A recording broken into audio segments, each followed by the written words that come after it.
প্রত্যেকটা মানুষের না ওরকম একটা সার্কেলিং রুটিন থাকে। তো রুটিনের বাইরে আপনারা আমাকে ভালো বললেও আমি আসবো না, আমাকে খারাপ বললেও আপনাদেরকে হ্যাপি করার জন্য আমি যাব না। সো এটা আমার একটা রুলস যে এখন আমার কি করা দরকার। হ্যাঁ, তো ওই জায়গা থেকে আহ, কিছু অনেক আপডেট হয়তো বা আমি আপনাদেরকে দিব, বিকজ এখন আমি আমার কাজে আছি। সো আমার ফেসবুকে আমি অ্যাক্টিভ থাকবো। আর আরেকটা যেটা খুব বড় ইম্পর্ট্যান্ট একটা কথা বলতে চাই, সেটা হচ্ছে যে আমাকে নিয়ে অনেকেই নানানভাবে নানানভাবে ব্যক্তি জীবনগুলোকে নিয়ে সবসময় সামনে আসার চেষ্টা করে। বাট আপনাদের মাথায় রাখতে হবে যে একটা মানুষ একটি জায়গায় যাওয়া বা একটি কাজ করা মানে কিন্তু সেই নেগেটিভিটি কখনোই না। হ্যাঁ, আর আমি অনেক বছর ধরে কাজ করছি, প্রায় 20 ইয়ার্স প্লাস। সো আমি জানি যে আমাকে কিভাবে সুন্দর প্রেজেন্টেশন আপনাদের সামনে দিতে হয়। বাট আমি যে কাজগুলো করে আসছি বা এসেছি, হয়তো আগামীতেও করবো, লাইক ধরেন শ্যুট, ওপেনিং, ব্র্যান্ডিং, এখন কিন্তু সবাই করছে।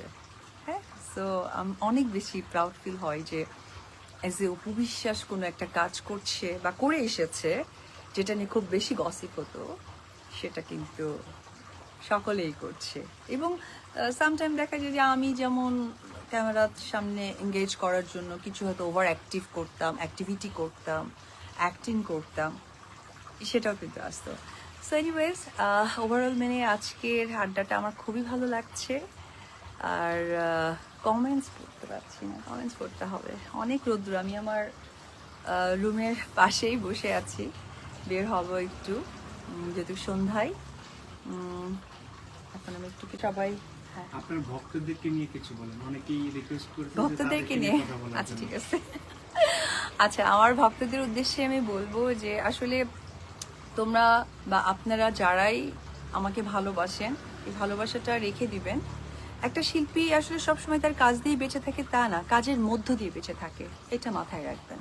আমি কাজ করেছি, আমাদের জুটি আপনাদের কাছে সারা জীবনের একটা ইমোশনের জায়গা, ভালোবাসার জায়গা, এটা তো সৃষ্টি করেছি।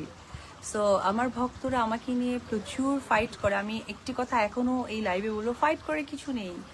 একটা শিল্পী কাজের মধ্য দিয়ে বেঁচে থাকে, কাজ দিয়ে নয়। কাজ করে এসেছি, সেটা তৈরি হয়েছে, সেটা দিয়েই আছি, সেটা দিয়েই হয়তো থাকবো।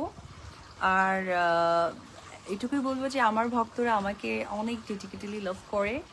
আর যারা আমার ভক্তও না, আমি তাদেরকেও বলবো না, একটা টাইমিং পর হয়তো বা তারা মনে করেছে যে অপু বিশ্বাস এমন হলে ভালো, তেমন হলে ভালো। বাট আমি এটুকুই বলবো যে দেখেন, ভালো মন্দ নিয়েই মানুষ, আপনারাও তার বাইরে না।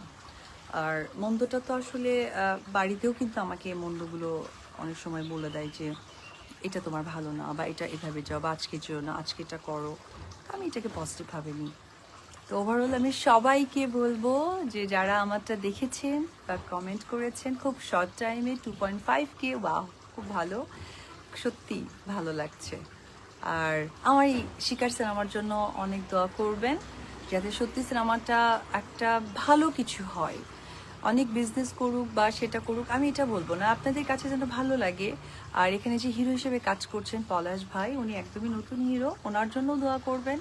উনি যেন ওনার অবস্থানটা অবশ্যই শক্ত করতে পারে, ওনার লাইফে ফার্স্ট উনি হিরো হচ্ছেন। আর রোমান্টিক প্রুফটেড হিরো, তার তো সুপারহিট সিনেমা আপনারা অনেক দেখেছেন।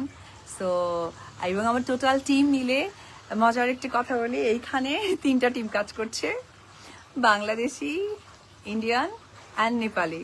সো আমরা 3 ভাষায় কাকে কি কথা বলতে